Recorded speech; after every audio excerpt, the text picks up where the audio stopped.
You must be having at least one friend who, despite earning well, keeps saying that they are unable to save. They don't know where their money goes and keep stressing about it. Look at this example of a 24-year-old who cried after coming from Coldplay concert because she felt behind in life and lonely in the middle of crowd. With the monthly salary of 19,000 rupees, she bought the concert tickets although she is not even fond of listening English songs.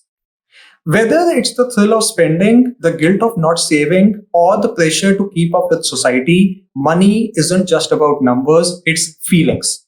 And that is why in today's video, we will not talk about financial planning or wealth management, but we'll explore how emotions drive your financial choices. Because no matter how much we know the concepts of financial planning, we first need to understand our relationship and emotional connections with money.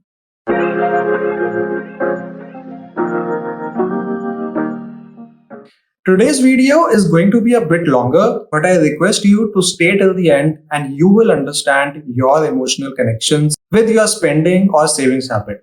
So to make the message more understanding, we have taken two examples. Let's look at two people both earning 1 lakh rupees per month, but with totally different ideologies and relationships with money. First, meet Priya. She is 28, a risk analyst at PayPal. She is able to save 45% of her 1 lakh salary.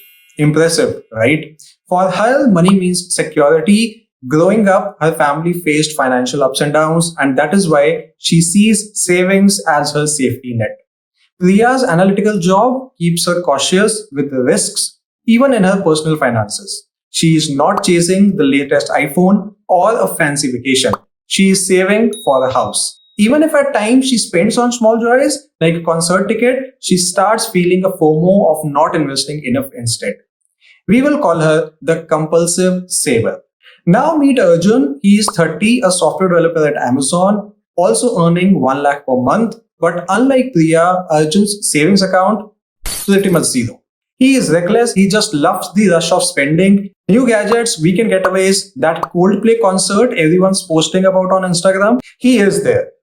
For Arjun, money is tied to freedom and happiness. It's about living in the moment. Psychologists are calling this emotional spending, and we will call him the joyful spender. But ever wondered why these both people are behaving in so different manners? Scholars like those in social indicators research say our mindset often comes from four emotions: security, power, love, and freedom. Priya's mindset is all about security, while Arjun is chasing freedom. For Arjun, spending might feel good, but the stress will hit later. Priya, on the other hand, might miss out on life's joys. Other thing that I would like to bring your notice here is our upbringing plays a huge role too. Priya's past taught her to save. Arjun's tech-savvy, fast-paced world pushes him to spend. Look at this study from Journal of Financial Therapy where we find that childhood memories about money shape our habits as adults. Did your parents save every penny or splurge on fun? There's a chance that the same behavior gets reflected in you as well. All in all, Priya and Arjun shows us the two ends of a spectrum, but here is the kicker. Neither is right nor is wrong. It's about keeping the balance. And the real question that we all need to ask ourselves, what does money really mean to me? Money is more than a paycheck, it's a mirror of our emotions. Whether you are Priya or Arjun or somewhere in between, understanding your relationship with money can change your life. But the question is, how do we take the charge and maintain that balance? Before we get into the solutions, I want to spend some time on talking about FOMO. And it's a big driver for Arjun. Hard truth is, social media amplifies this. Seeing friends flex their lifestyles can make us spend to keep up, and even if it's not in our budget.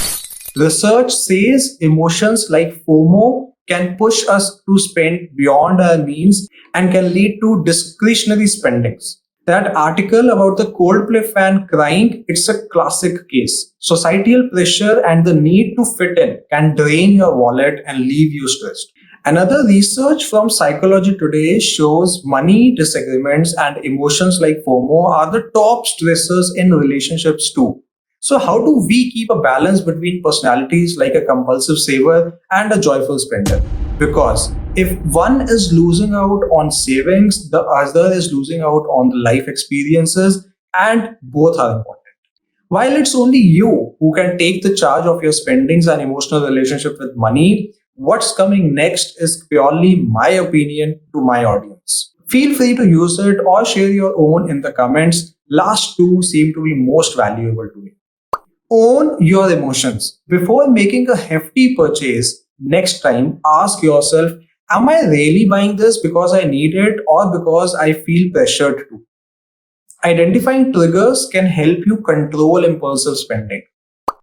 Second, set personal boundaries. Avoid situations or commitments caused purely by FOMO. Make decisions based on personal interest and what you feel like to do or spend your money on. Third, cut social media noise. Less scrolling, less pressure. You should be the one to decide what to consume in content and what not. Fourth, talk it out. Chat with your friends and family if you are feeling stressed about money. You can also book a consultation call with me to dig deeper into your relationship with money or sort your finances. Diversifying our sources of happiness. Think about this.